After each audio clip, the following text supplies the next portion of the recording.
Sumainyo ang Panginoon at sa kayo mapalad ang sumusunod sa utos ng buong Diyos. Yan ang ating Salmo Responsorial. Bahagi ho, kailangan nais natin palalimin yung pagkaunawa nito. Sabi nga natin, minsan, tinatanong natin ng Diyos, bakit hindi na lang sabihin ng Diyos na automatic na, sumunod na lang ang tao. Sa unang pagbasa na pakinggan natin sa aklat ni Propeta Sirach, anong sinabi ko dito? Ang pahayag na Propeta Sirach ay kung gusto mo, pagpapahalaga, bakit hindi tayo pinipili ng Diyos? Kasi gusto niya, gusto namin. Hindi pili. Bahagi mo, ito'y pagkilala sa tinatawag namin isa sa mga pinangahawakan natin. Yung karapatang pumili. Freedom of the will. Freedom to choose. Pero sabi namin, para hindi na magkaroon ng pagkakasala, wala nang kalayaan na pumili. Yun ay napakahalaga sa Diyos na nais niya ipahayag at maging bahagi ng pagkilos ng tao. Gusto siya ng tao ng may kalayaan. Hindi pili. Anong sabi na ng malalagda? Hindi masarap ang hinog sa pili. At isa ulit sa biyaya na pinagdalawag ng Diyos sa tao. Pili ang kalayaan na pumili. Kaya bahagi mo, bakit ang tao naging masama? Kasi ginusto ng tao. Bakit ang tao naging mabuti? Ginusto ng tao. So, nasaan yung kapangyarihan? Nasa tao. Ikaw ang pili. Hindi ba pwede na naging masama ka na hindi ikaw ang pumili.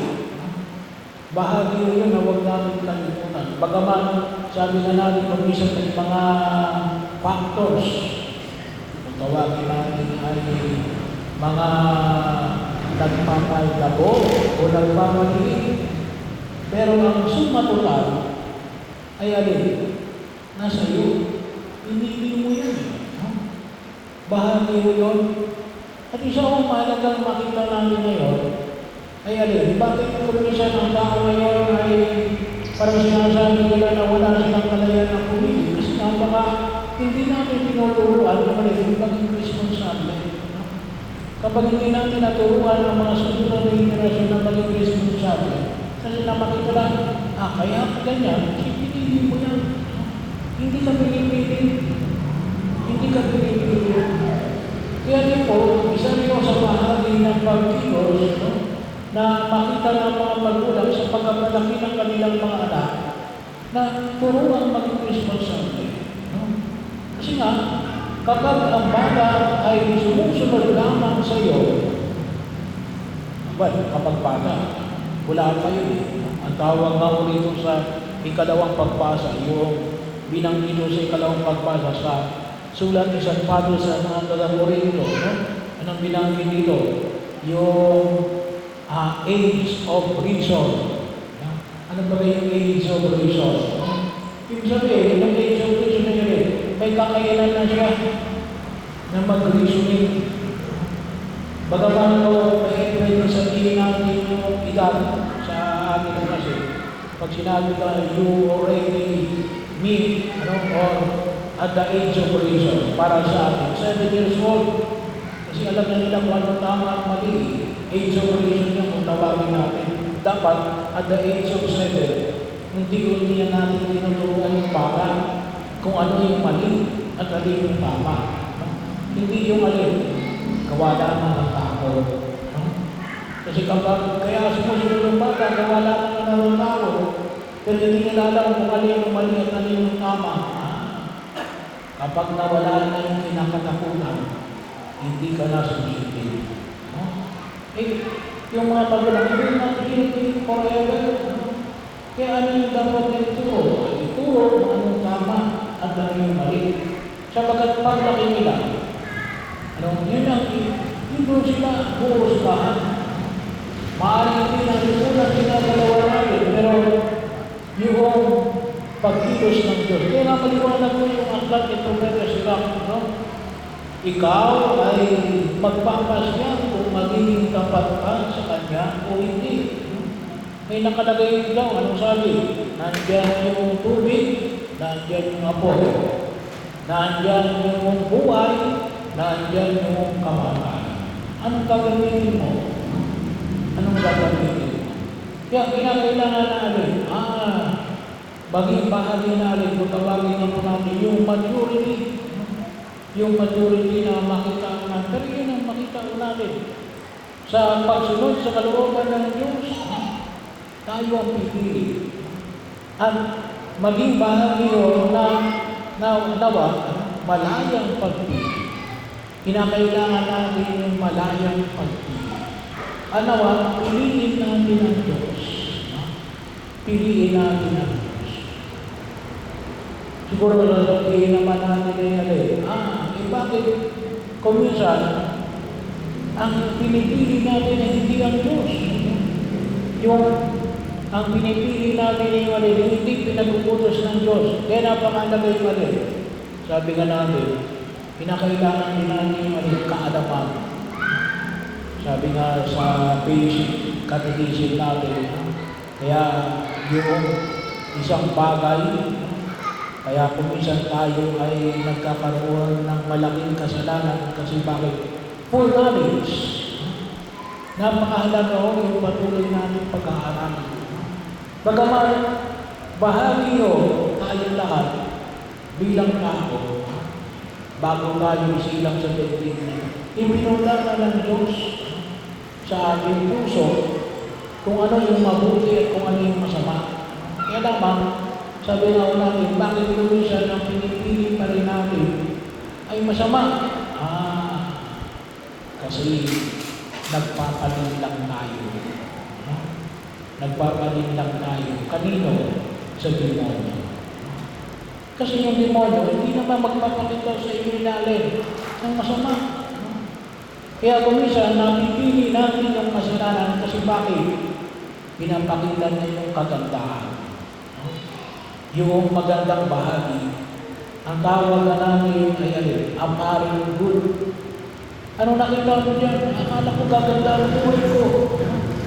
Kaya yun ang pinili mo. Kaya, paano mo malalaman ngayon kung alin yung apparent at alin yung real? Napakahalaga o yung patuloy ng pagmimilay, pag-aaral. Ang tawag na namin makita natin yung yung espiritu ng karunungan na maging bahagi ng aming pagtugon. Sabagat, sabi nga natin, gano'ng kagaling ang demonyo. Ipapakita sa iyo yung bahagi ng mabuti. Hindi sa iyo ipapakita yung bahagi ng masama. Pero kung hindi tayo magnilad, hindi tayo mag-aaral, hindi tayo magbabasa ng tungkol sa ating pananampalataya, bahagi yun ng pagkilos natin, wala. Anong sample? Yung pamahilig. Anong sinasabi? Wala namang Father masama. Wala namang masama kapag sumunod ka sa pamahilig. Hindi masama. Ano yung masama? Hinahati yung pagtitiwala mo sa Diyos. Kasi bakit? Nagtitiwala ka sa pamahilig na kapag ginawa mo yung pamahilig, ito yung mangyayari sa iyo. Ano yung nakalimutan mo? Yung kagandahan loob ng Diyos. Nakalimutan mo yung yung pangangalaga ng Diyos. Ikaw ay nakabasa ka na yun siya, kapag ginawa mo ito, ay kalimitan, kaya mo ginawa yun kasi matatakot ka. So, fear na ulit. So, saan ko lang mo yun? Baka akala natin, ay okay lang, no? Hindi. No? Kaya napakahalaga ho yung patuloy na pagninilay at pag-aaral ng aming pananampalataya. No? Kaya nga, ipinapahayag natin yung aming continuous na pag-aaral ng Lusinile, yung going to Mass every Sunday. No? Bahagi yun, no? Pagninilay. At the same time din yung patuloy natin pagkilos at pagdusin sa ulos ng Diyos. No? Magsimba ka kung araw na ito at isang pamilya. No? Pero, yun ang huwag namin kalimutan. No? Kinakailangan natin ng patuloy na pag-aaral, nasaan talaga yung pagkilos ng Diyos. At nasaan yung pandinig lang para hindi tayo makasunod sa kalooban ng Diyos. Kaya nga, bahagi mo naman kung saan ay makita natin doon sa ikalawang pagbasa sa sulat ni San Pablo sa mga taga-Corinto. No? Anong sabi niya? No? Tinutukoy ko ay ang panukalan ng Diyos na nalihim sa tao. Itinalagay ito para sa ating ikadalakilan. Bago rin kayo ng isa pa sa mga nagpapamahada at kapanahunang ito'y walang makakaunawan sa panukalang yun sapagkat kung maunawa nila yun, hindi sana nila ipinako sa Diyos ang dakilang Panginoon. So, bahagi mo yun, kaya napakahalaga ho, yung patuloy natin pag-aaral, pag-inilay, para makita ho natin. Kasi bakit? Mapandindang nalin, para ilayo tayo sa pagsunod sa ulos ng Diyos. Pangatlo, paanyaya na itinayag ni Jesus nalin. Itong pagsunod sa kalooban. Medyo mabigat yung salilang ipinayag na Jesus ngayon. May mga sumusunod sa kanyang mga ulos. Katulad ng pagsunod ng mga iskriba ng mga Pariseyo. Anong sabi ni Jesus? Kapag ang pagsunod nyo, alam naman natin yung 10 utos ng Diyos. Kapag sinunod natin yun. Pero kung ang pagsunod nyo ay katulad lamang ng pagsunod ng mga iskriba at Pariseyo, anong sabi ni Jesus? Hindi kayo pag-aarian ng Diyos. No? Nasunod. Pero kung ang pagsunod ay katulad lamang ng pagsunod ng iba hindi ito ang pag-aarian ng bakit? Ano yung pagsunod ng mga iba para sa iyo? No? Ay ay pagsunod lamang gawa ng gawa ng ito yung utos. Ano yung kulang? Binabigay ng halimbawa ng ito. No? Yung anong sabi ni Jesus, huwag kang pamatay.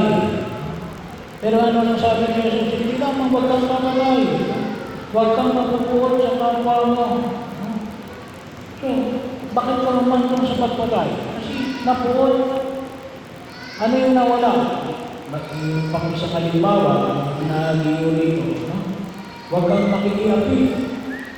Pero ano sabi, ang mag-isip ka lamang ng masama sa ibang tao, ikaw ay nakikiapit na sa isip. Ano pag isang pinigay na halimbawa? Yung wag mong gagamitin ang pangalan ng Diyos, wag kang manlumpa. So bahagi yun. Ano lang ang sabi nito? Kung oo, hindi o hindi. Huwag mo nang gamitin ang pangalan ng Diyos para lamang masabi mo na susunod ka o hindi. Sumunod ka na lamang o hindi. Ganun lang na simple. Anong ibig sabihin? Yung pangalan. Tama kayo. February 14. No? Ano yun? Dapat yung may pag-ibig. May kalaki na pag-ibig. Kasi yun ang pagsunod sa kalooban ng Diyos. Ano sabi? How could you summarize yung pagsunod? Lahat ng utos ay nasusunod lamang sa 2 utos. Ano yun? Pag-ibig sa Diyos at pag-ibig sa kapwa. No? So, Yung mga utos, tinuturuan tayo natin. No? Yung, yung pagyaya rin ngayong Valentine's Day, out of love. No? Kaya baka nga hindi ka sumusunod, kaya baka ba ikaw sumusunod sa utos ng Diyos, pero gawa lamang natatakot ka, no? Pero wala kang pag-ibig, ano naman ang sinabi ng Jesus? Hindi ka pag-aalihan ng Diyos. Kaya ibig sabihin, kapag tayo sumunod sa kalooban ng Diyos, anong ibig sabihin? We become more lovable. Lalo ay lalong lumalapit sa pag-ibig ng Diyos. Kasi yung dahilan kung bakit ginawa niya yung mga utos eh. Bakit? Ayaw niya tayo mapahamak. No? Yun ang dahilan kung bakit ginawa niya yung utos. Hindi pagsabagat, ito yung utos ko, sundin ito. Ang mahalaga yung sumunod, hindi. Ginawa niya ang utos kasi nga, out of love. Yan yung dahilan ng kanyang pagpaparito sa dahilig na ito upang tubusin tayo sa ating kasalanan. At higit natin pakinabangan yung alin, yung buhay na walang hanggan. Bakit? Ano ba yung langit? Yung langit ay alin? Sabi nga, lahat mawawala. Isa lang matitira sa langit. Ano yung matitira sa langit? Pag-ibigan. Kaya hindi pwede ang pagsunod sa kalooban ng Diyos ay hindi pagsunod na walang pag-ibig. Kasi ibig sabihin, hindi natin naiintindihan kung ano yung pag-ahari ng Diyos.